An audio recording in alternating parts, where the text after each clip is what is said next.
Hi, today we're going to look at a couple of different things. One is we will look at what are known as the factors of production and be able to identify and give examples of them. And we'll look at the driving questions behind different economic systems and be able to compare and contrast two extreme examples, one called the command economy and one called the free market. And then we'll look at what we use actually in America, which is sort of a mix of the two. So first we'll start with this idea of the factors of production. There are 4 factors of production. 3 of them are very common, and the 4th is often overlooked but is extraordinarily important. In order to make things, we need land, that is natural resources, not just physical land, but all of the natural resources that go into making things. So if we're talking about wood furniture, the land resources would be the wood that came from trees, or a pencil, the land resources would be the wood that went into the body of the pencil, the rubber that went into the eraser, the graphite that goes into the lead, and the metals that go into the little piece that holds the eraser to the body of the pencil. There's also labor, that is the work that are done by people, the human element of things.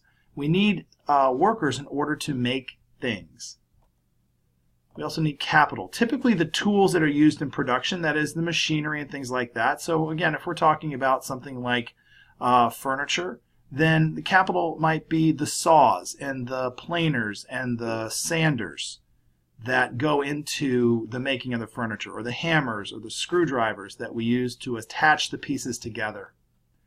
Within capital, like I said, there's the physical capital, which is the tools and machines, but also let's not overlook the importance of human capital, the skills and training that go into making the labor effective. If you give me tools and you give me resources and you give me people, but the people don't know what to do because they haven't been trained, we're not going to get a product. These are typically the 3 that most people remember: land, labor, and capital. The 4th, and probably the most important but most often overlooked, is entrepreneurship. There needs to be somebody willing to take a risk, who has a vision and a new idea that they want to put out into the market with the hopes of being able to make a profit and to grow a business. If you don't have entrepreneurs, if you don't have people who are willing to take a risk and try new things, then there are no new products. Because it's that profit motive which is what's driving people to create new and better ways of doing things. And without that, nothing gets done. So all 4 of these are essential if you plan on having products getting produced and if you plan on having a successful and thriving economy. Every economy, every economic system attempts to answer 3 basic questions that will help it determine what to do with its factors of production. First question that they have to answer is, what should be produced? What products do we want? What should those products be? What's the size? What's the shape? What's the color? Each economic system answers that question slightly differently in terms of who gets to make that decision. Another question that has to be determined is, how will our goods and services be produced? How are we going to go about making things? How are we going to organize our industry in order to make these things, make sure these things are manufactured and created? And again, each system answers this question slightly differently. And the final question is, who will get the goods and services at the end?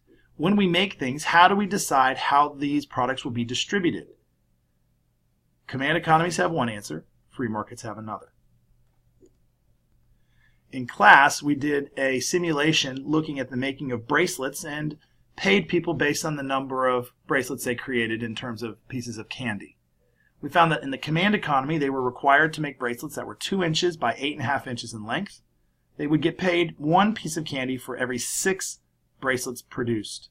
On the market side, those people were paid 1 piece of candy per bracelet, no matter what however they made it, no matter what it looked like. If they made the bracelet, they got paid 1 piece. At the end, people had to go buy bracelets. In command economies, the people there were told each one must have 1 bracelet, and they must pay 2 pieces of candy for it. In the market economy, you could take and leave whatever you wanted, and you could negotiate the price, either 1, 2, or 3 pieces of candy, based on both the seller's and the buyer's interest in making that purchase. And so people were left free to make their own decisions.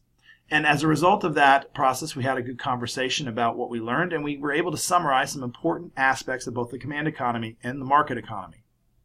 When it comes to the key question of determining what should be produced in a command economy, the answer is the government determines what should be made.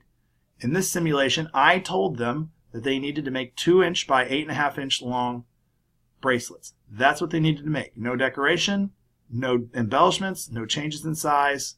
That was it. For the market economy, there was no one telling them what to do. Instead, consumers basically made that decision about what should be produced based on their interest in buying and selling. So some groups made fancy bracelets and with cutouts, and some made larger bracelets and smaller bracelets and multicolored bracelets, all based on their understanding of what consumers would be interested in purchasing. Again, nobody told them what to do. They figured it out on their own. The question, how will goods be produced in a command economy, was determined again by the government. I told the groups how they were to produce it. They were to produce it by cutting out sheets of paper, stapling them in a specific way, and if they didn't do it, it didn't count. With the market economy, nobody told them what to do. The producers figured it out on their own. Groups started out kind of slow the first round till they got their feet under them, and then they started being able to figure out how to automate their production process, and so they became more specialized. They worked as a factory, as an assembly line, and you begin to see a very large increase in the number of bracelets being produced from one round to the next. Again, no one had to tell them how to do this. They sort of worked it out on their own with the idea of trying to maximize their profit. To answer the question, who will get the goods, the command economy, once again, the answer to that is that the government decides. I told the groups who gets goods. Everyone gets a bracelet. We're making bracelets because everyone needs one. Everyone needs exactly the same thing. They need nothing more and nothing less. And everyone is to purchase one. You have no choice. Within the market economy, just like the other two questions, there is no one person telling the market what to do. Instead, it's based on people's willingness to pay. If you're willing to pay 1 or 2 pieces of candy for a fancy bracelet, then you're able to make that deal. If you're not willing to pay, you don't get the bracelet. You make that decision based on other choices that you have to make and trying to maximize the limited resources that you have in terms of salary. But there's no one person or group that knows and pretends to know who should get what. We leave it to the market to decide. So in a command economy, there's a lot of control. There's very little freedom of choice. And in fact, once the plan is determined by the government, you're pretty well required to follow it, because the idea is that the plan is what's best for everybody. It is an unquestionably correct way of running the economy, that the government has done all of the thinking for you, and this is what's best. To deviate from the plan is to cause the plan to fail, and that outcome is unacceptable. Within the market economy, we have what Adam Smith referred to as the invisible hand. The market figures itself out. It doesn't need to be told what to do by any one person or thing.